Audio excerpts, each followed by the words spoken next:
Hello and welcome. I am Ramesh Ramachandran and you're watching Parliament News. First up, news from the Lok Sabha.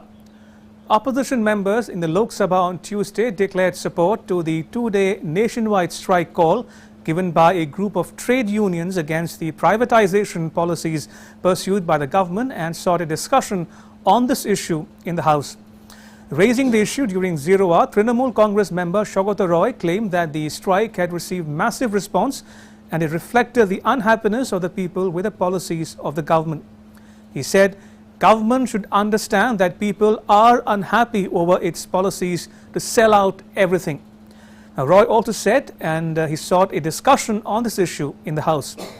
Congress leader Adhir Ranjan Chaudhary said while the entire opposition had given its full-throated support to the trade unions, the West Bengal government was trying to thwart the strike in the state.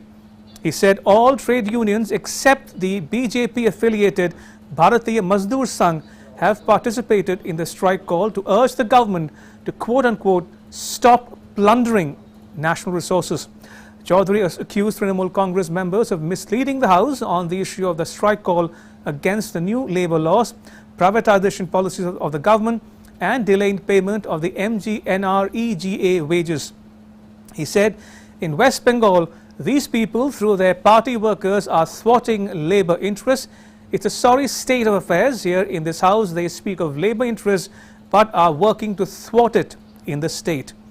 Now Chaudhary said, referring to the Trinamool Congress.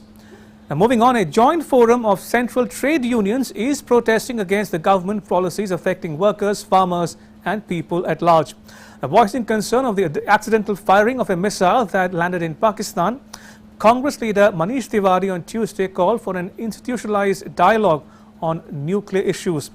Raising the matter during zero hour in the Lok Sabha, he said facts suggest that Pakistan had prepared a retaliatory strike when the missile had entered its territory. He said, I quote, the trajectory of the missile had a large number of civilian aircraft in its vicinity and there could have been an unintended catastrophe. We were lucky on that particular day, unquote. The MP from Punjab's Anandpur Sahib said the incident makes a strong case for an institutionalized dialogue with Pakistan on nuclear issues. He said Defence Minister Rajnath Singh had made a statement on the issue on 15th March and informed the House that a court of inquiry had been ordered to probe the incident. According to the Defence Ministry, one missile got accidentally released around 7 p.m. on the 9th of March during a routine maintenance and inspection of the missile unit. It said the missile was learned to have landed in an area inside Pakistan. While this incident is regretted, we are relieved that nobody was hurt due to the accident, Singh had told the Lok Sabha on the 15th of March. Asking the government not to insult those killed in the 1921 Malabar Rebellion, Congress leader T.N. Pratapan on Tuesday urged the centre to revisit the ICHR's decision to exclude them from the list of martyrs of the freedom movement. Raising the issue during zero hour in the Lok Sabha, he said the Indian Council of Historical Research should be reminded of its responsibility to celebrate the country's history and heritage without any political agenda. He said, I request the Culture Ministry to revisit the decision of ICHR to exclude our freedom fighters who were once respected and honoured as martyrs, unquote. Pratapan represents the Kerala's Thrissur in the Lok Sabha. Now he said the Malabar Rebellion, also known as Malabar Rebellion, was a proud chapter in the history of India's freedom struggle and the history of freedom fighters should be an inspiration to forge unity. Equating it with the Jallianwala Bagh massacre, Pratapan alleged that the ICHR had insulted the martyrs. He said, our freedom fighters should be respected. Please do not insult them. It is easy for someone to write mercy petitions during the independence movement, but it takes courage and incredible commitment for the martyrs of the Malabar Revolt to sacrifice their lives for this land. He said, he also went on to say that it's not good for the country to mutilate its history. According to reports, the ICHR at a meeting on Sunday decided to exclude about 200 martyrs of the Malabar Rebellion from the official list of martyrs of the Indian freedom struggle. The Chartered Accountants, the Cost and Works Accountants and the Company Secretaries Amendment Bill 2021 was on Tuesday moved in the Lok Sabha for consideration and passage.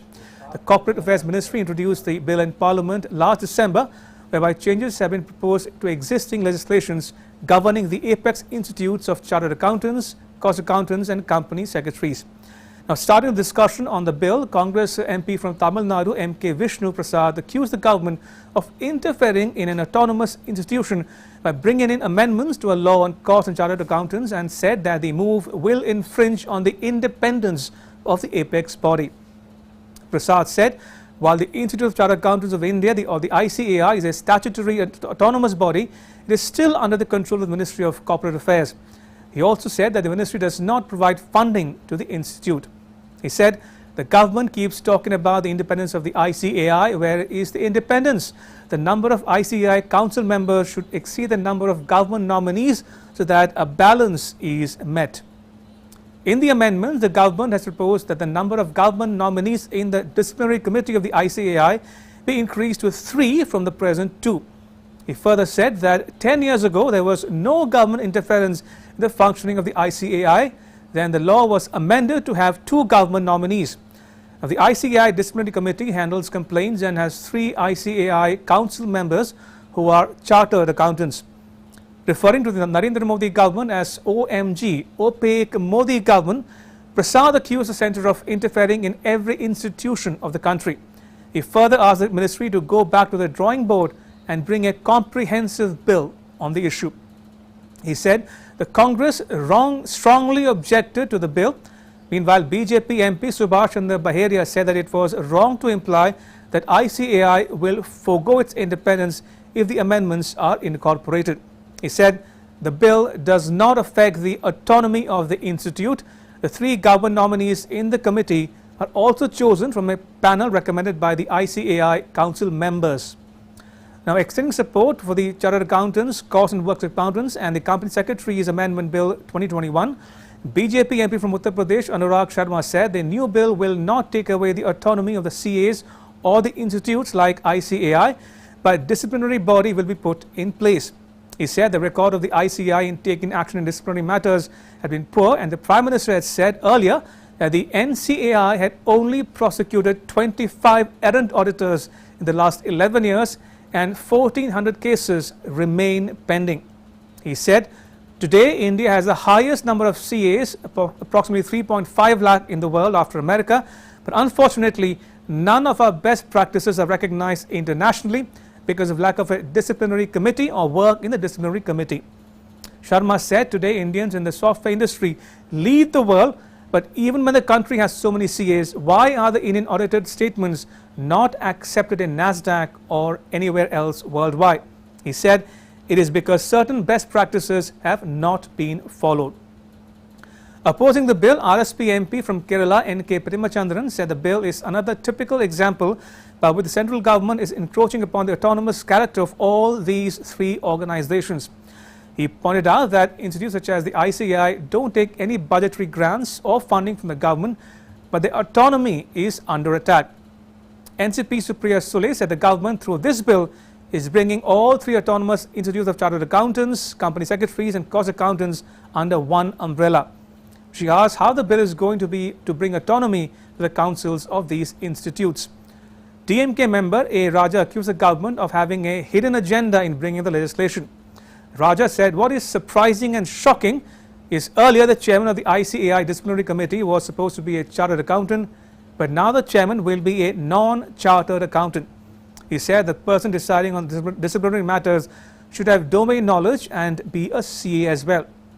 He said, my accusation is that you are having hidden political agenda to kill some companies, otherwise such an attempt should not have been made.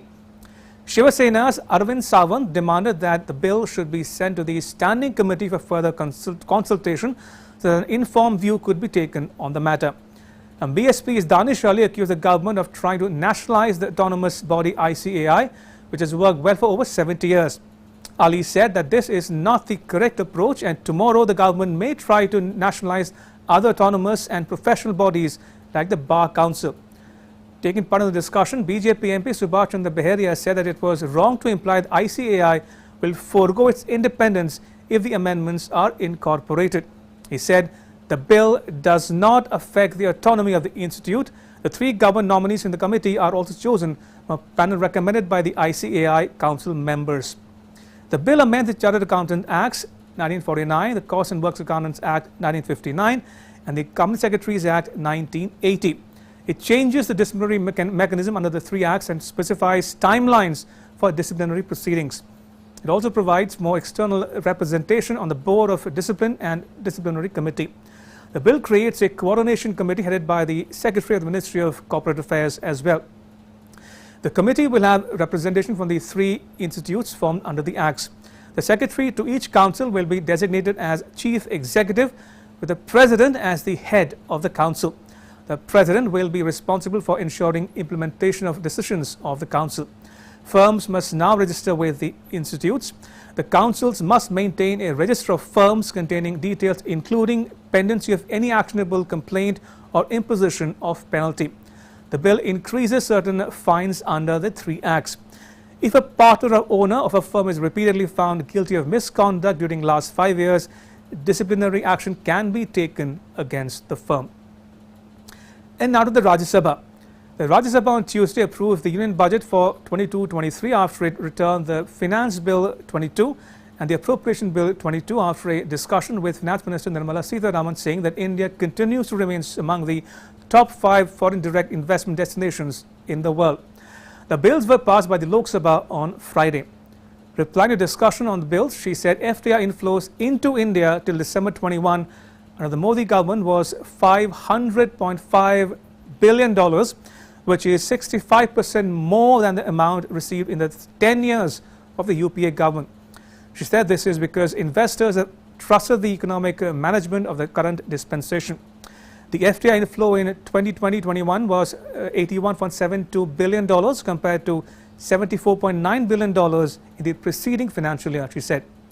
The minister also said that the government did not resort to taxes for resource mobilization in view of the COVID-19 pandemic. No tax was increased to fund the economic recovery process, she said. Quoting from an OECD report, she said in view of the pandemic slowing down economies, 32 countries had resorted to an increase in their tax rates to fund their economic recovery. Sitharaman also highlighted that the war between Russia and Ukraine is affecting all countries, including the pandemic before.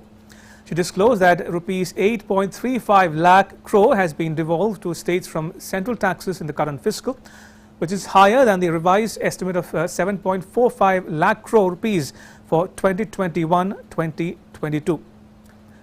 Earlier during Zero Hour, opposition members raised issues related to the ongoing nationwide strike called by certain trade unions and urged the central government to look into their demands and take remedial steps. Chairperson M. Venkaiah Naidu did not accept any adjournment notices given by opposition members to discuss the 12-point charter of bank trade unions who have called the nationwide strike. Many members had also given notices to take up the issues of price rise in essential commodities, but the chairperson also did not accept them. The chairman, however, permitted 3 members to briefly mention the matter related to the nationwide strike. He said issues relating to the strike could be raised later when the House takes up the discussion on the working of the Ministry of Labour and Employment. The chairperson also said an impression is being created that a discussion is not being allowed and cited rules, regulations and procedures for taking up issues. John Brittas of the CPIM, Binoy Viswam of CPI, Shakti Singh Goel of the Congress asked the government to take note of the demands of trade unions. Minister Sitharaman said the union budget for 22-23 will attract private investment and ensure a predictable economic recovery in the years to come. She also defended the handling of inflation but acknowledged that the ongoing war in Russia and Ukraine has posed fresh challenges, including higher oil prices and disruption in supply chains. She said earlier it was due to COVID-19 pandemic, and now we are facing a situation of a full-blown war in Ukraine, which seems to be having an impact on all countries like the way the pandemic had. She said the war has affected value chains and the world markets are caught up in a situation where nothing is normal. Noting that the government did not resort to taxation for resource mobilization to deal with the impact of COVID pandemic, the minister said, "We did not fall back on any increase in taxation rates in the name of COVID tax or in the name of any other element of tax to have the resources mobilized for the sake of meeting the challenges of economic recovery." She further said that Prime Minister had directed that the budget should not draw on resources by taxing people at this time when recovery is the most important element, and that we should find resources and fully continue with the predictable recovery that we were aiming at. Referring to issues concerning private investment, Sitharaman said the government and the private sector are partners in assuring development in this economy, as she highlighted measures such as the PLI scheme and PM Gati Shakti to help attract private investment. She highlighted that the budget since 2020 has focused on building healthcare infrastructure besides improving lives of the middle classes as well. During the discussion, several members raised concern over the price situation in the country. The minister said the government was conscious of inflation and hoped the wholesale price index or WPI indices will shrink going forward. The minister further said that in spite of all the uncertainty and all the self-doubting eminent persons who have been commenting saying Indian economy has a problem, the FDI inflow into India in 2020-2021 was $81.72 billion and $74.39 billion in 2019-2020. Referring to the state share for devolution central taxes, Sitharaman said it was projected at Rs 6.66 lakh crore as per budget estimates of 21-22 and 7.4 lakh crore rupees as per revised estimates. She said the government has devolved Rs 8.35 lakh crore, which is 1.69 lakh crore rupees more than the budget estimates and Rs 90,000 crore rupees over the revised estimates. She said actual utilization of health and education cess is expected to be about Rs 3.94 lakh crores as against estimated collection of Rs 3.77 lakh crores. The cess, she said, is primarily funding centrally sponsored schemes which happen in states, and funds are being transferred to the state governments. Tribal Affairs Minister Arjun Munda also moved the Constitution Scheduled Castes and Scheduled Tribes Orders Amendment Bill 2022 in the upper house for consideration and passage. That's a wrap on Parliament News. Thanks for watching.